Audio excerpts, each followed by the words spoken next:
yang perlu kita wariskan kepada anak-anak kita generasi yang akan datang. Dahulu ada satu tradisi, saudara-saudara. Kalau anak gadis kita dilamar orang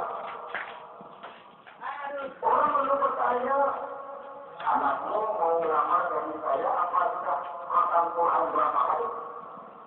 Apa sudah bisa baca kitab macam-macam dan lain sebagainya? Tidak ada lahirlah keputusan lah. Apapun motifnya, tapi pertanyaan semacam ini selama sekarang sudah berasa. Misalnya kalau ada yang dilamar anakmu pergi di mana, jadinya sebulan berapa, kendaraannya, besok apa doang, apa itu yang kita pertanyakan terus seputar materi, kira-kira satu sosial dan lain sebagainya. Perkara bisa baca Quran atau tidak, nomor 18. Perkara semuanya lagi apa tidak, nomor 36. Sudah hadirin, akibatnya terjadi pergeseran nilai. Maka mendidik anak menurut tuntunan Quran adalah seperti yang diberikan contoh oleh Luqmanul Hakim yang diceritakan dalam surah Luqman mulai ayat 11 dan selanjutnya.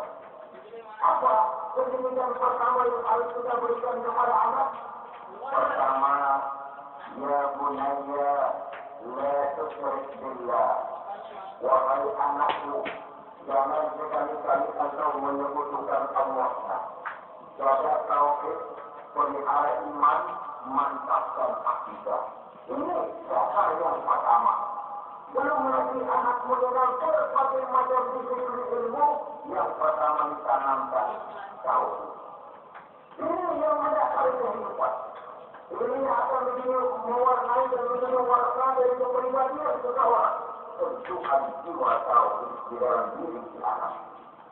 Belum lagi sempat kira-kira yang lain. Yang pertama yang kita tanamkan, kita wariskan, kita berikan. La tusyrik billah. Jangan sekali-kali menyekutukan Allah. Nah, kalau ini sudah tertanam, ini sudah merupakan satu fondasi yang kuat. Selebihnya, nanti dia melihat bakat si anak. Kemana dia harus hidupnya? Yang terpenting, nilai iman lebih dahulu tanamkan. Dan untuk menghancurkan nilai keimanan, saudara-saudara, saya dapat ingatkan kepada hadis di awal tadi, dikepung juga dari berbagai macam penjuru agar dia bisa melepaskan nilai-nilai iman.